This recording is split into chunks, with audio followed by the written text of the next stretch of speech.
పులిని చూసి నక్క వాతలు పెట్టుకుందనేది మనకు సామెత ఉండింది. ఇక్కడ పులి అంటే నేను చెప్పబోయేది ఒక కేజీఎఫ్ లాంటి ఒక కథ తీసుకున్నప్పుడు దానిలో ఎలివేషన్స్ చెప్తా రాకీ భాయ్ని ఎంట్రీ చేస్తారు. ఇప్పుడు ఈ రాకీ భాయ్ కథ ఎందుకు, రాకీ భాయ్ గురించి ఎందుకు చెప్తామంటే అలాంటి ఎలివేషన్స్ త్రూ అవుట్ సినిమా అంతా ఉన్న ఒక సినిమా ఈ మధ్యకాలంలో రాలేదు. అదే ఈగల్. రవితేజ హీరోగా నటించిన ఈగల్ సినిమా ఈరోజు ప్రపంచవ్యాప్తంగా విడుదలైంది. కాకపోతే ఈ సినిమాకి సంబంధించిన కథ కమామేషు ప్రేక్షకులను ఆకట్టుకుందా లేదా, ఎందుకు ఈ సినిమా మీద ఒక బాగా హైప్ ఎందుకు క్రియేట్ అయిందంటే ఈ సినిమాలోని ఈ ట్రైలర్ని చూసి అందరూ కూడా చాలా ఎప్పుడెప్పుడు ఈగల్ చూద్దామని ఒక ఆవేశంగా ఎదురు చూశారు. కానీ థియేటర్లోకి వెళ్తే అదంతా ఉండిందా లేదనేది ఇప్పుడు చెప్తాను. ఈ సినిమా సంబంధించిన కథా విశేషానికి వస్తే, ఈగల్ అనేవాడు ఎక్కడో ఒక కంట్రీలో ఒక స్నైపర్గా పనిచేస్తూ ఉంటాడు.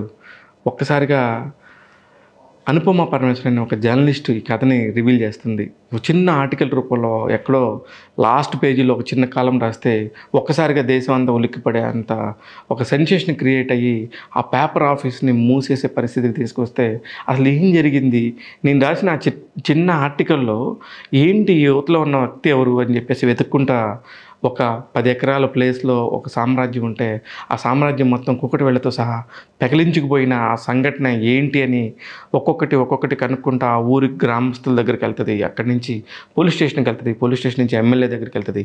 ఇలా వెళ్ళే క్రమంలో ఒక్కొక్కళ్ళ కథ చెప్తా ఎలివేషన్స్ ఇచ్చుకుంటూ వస్తారు.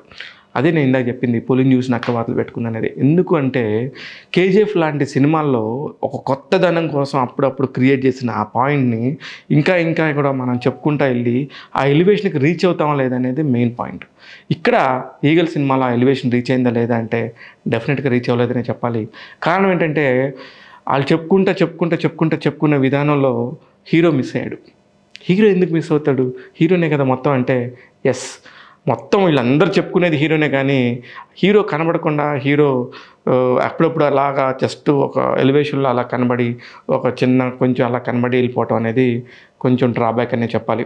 ఆ తర్వాత సెకండ్ హాఫ్లో ఒక హీరో విశ్వరూపం ఎలా ఉంటుందనే చూపించడానికి చాలా గొప్పగా ప్రయత్నించాడు దర్శకుడు కార్తిక్ ఘట్టంనేని విషయానికి వస్తే ఆయన కెమెరామెన్గా పనిచేశారు, ఆయన ఎడిటర్గా పనిచేశారు, అలాగే ఆయన దర్శకుడిగా అంటే అన్ని బాధ్యతలు భుజాన్ని వేసుకొని సినిమాని చాలా కొత్తగా చెప్పాలని చాలా ట్రై చేశారు. కానీ ఎందుకనో అది కొంచెం లెంగ్తీ ప్రాసెస్ అనిపించింది. ఇటువంటి సినిమాలు ఒక టార్గెట్ని తక్కువ టైంలోనే మనం రీచ్ చేసేసుకొని చెప్పగలిగితే చాలా బాగుండేదేమో అనిపించింది. కొంచెం 2 గంటల 40 నిమిషాలు అంటే కొంచెం సినిమాని చూసే ప్రేక్షకుడికి కొంచెం అసహనంగానే అనిపిస్తుంది. ఇకపోతే ఈ సినిమాలో బలాలు చెప్తాను. బలాలంటే ఖచ్చితంగా దర్శకుడు పనితీరు కంటే కూడా హీరో ఆయన నటన ప్రతి ఒక్క ఫ్రేమ్లో కూడా కనిపించినప్పుడు మాత్రం చాలా ఫ్రెష్గా కనిపించడానికి ప్రయత్నించారు. ఇకపోతే కొత్త పాయింట్స్తోని అదే కొత్తగా ఇలా వాడచ్చు, ఇలాంటి ఆయుధాలు కూడా ఉన్నాయి, ఇలా చేయొచ్చు అని చెప్పేసి ఆర్ట్ డైరెక్టర్ నాగేంద్ర పనితనం మాత్రం ఖచ్చితంగా చాలా బాగా అనిపించింది. ఎందుకంటే అతను ఇండోర్లో చేసిన ఆ గన్ ఫ్యాక్టరీ లాగా ఒకటి ఉంటుంది, చాలా బాగుండింది. మొత్తం చాలా అంటే ఈ మధ్యకాలంలో చూడలేదు అంత పెద్ద గన్స్ డెమో లాగా. ఇట్స్ బ్యూటిఫుల్ యాక్చువల్లీ, అదొకటి. ఇకపోతే కెమెరా వర్క్ ప్రతి ఒక్క ఫ్రేమ్లో కూడా ఒక బ్యూటీని ఎలివేషన్ చేసే పాయింట్ నెక్స్ట్ లెవెల్లో అనిపించింది.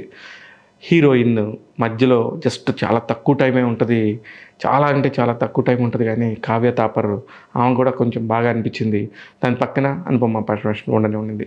ఇకపోతే మిగతా క్యారెక్టర్స్ అన్నింటిలో కూడా నవదీప్, అవసరాల శ్రీనివాసు వీళ్ళందరూ మంచి నటులు, అజయ్ ఘోష్ చాలామంది పెద్ద నటులు ఉన్నారు. కానీ బట్ వాళ్ళందరినీ కూడా సరిగా యూస్ చేసుకోలేకపోయారు అనిపించింది. మధ్యలో వినయ్ రాయ్ వస్తాడు, ఒక హీరో, వానా సినిమా హీరో వినయ్ రాయ్ కూడా వస్తాడు. ఇంతమంది ఉన్నా కూడా ఎందుకనో ఒక ప్యాకేజ్ సరిగా సెట్ అవ్వలేదేమో అనిపించింది. ఇట్లా చెప్పుకుంటూ పోతే నెగిటివ్స్ దగ్గరికి వచ్చేసరికి చాలా స్లో నేరేషన్ ఉండింది, ఎలివేషన్స్ ఎక్కువ ఉన్నాయి, సినిమాలో కంటెంట్ తక్కువ ఉండింది. ఇట్లాంటివన్నీ కూడా సినిమాకి సంబంధించి చాలా నెగిటివ్సే ఉన్నాయి. అందుకనే ఈ సినిమాని చూసే ప్రేక్షకులు డెఫినెట్గా కూడా కొంచెం ఇబ్బంది పడతారని నేను చెప్తున్నాను.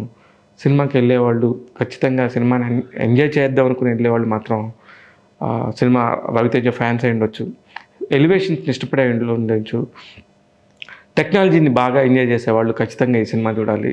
సినిమా ఇండస్ట్రీ వాళ్ళు మస్ట్గా చూడాలి. కొన్ని సీన్లు ఎలా తీయాలో నేర్చుకోవచ్చు, కొన్ని సీన్లు ఎలా తీయకూడదో నేర్చుకోవచ్చు ఈ సినిమాలో. ఈ 2 ఉన్నాయి కాబట్టి ఖచ్చితంగా సినిమా ఇండస్ట్రీ వాళ్ళు చూడాలి. అందుకనే ఈ సినిమాకి సంబంధించి ఇంతే సమాచారం. ట్యాగ్ తెలుగు ఈగల్ సినిమాకి ఇస్తున్న రేటింగ్ 2.25 out of 5. నేను మీ శివ మల్లాల.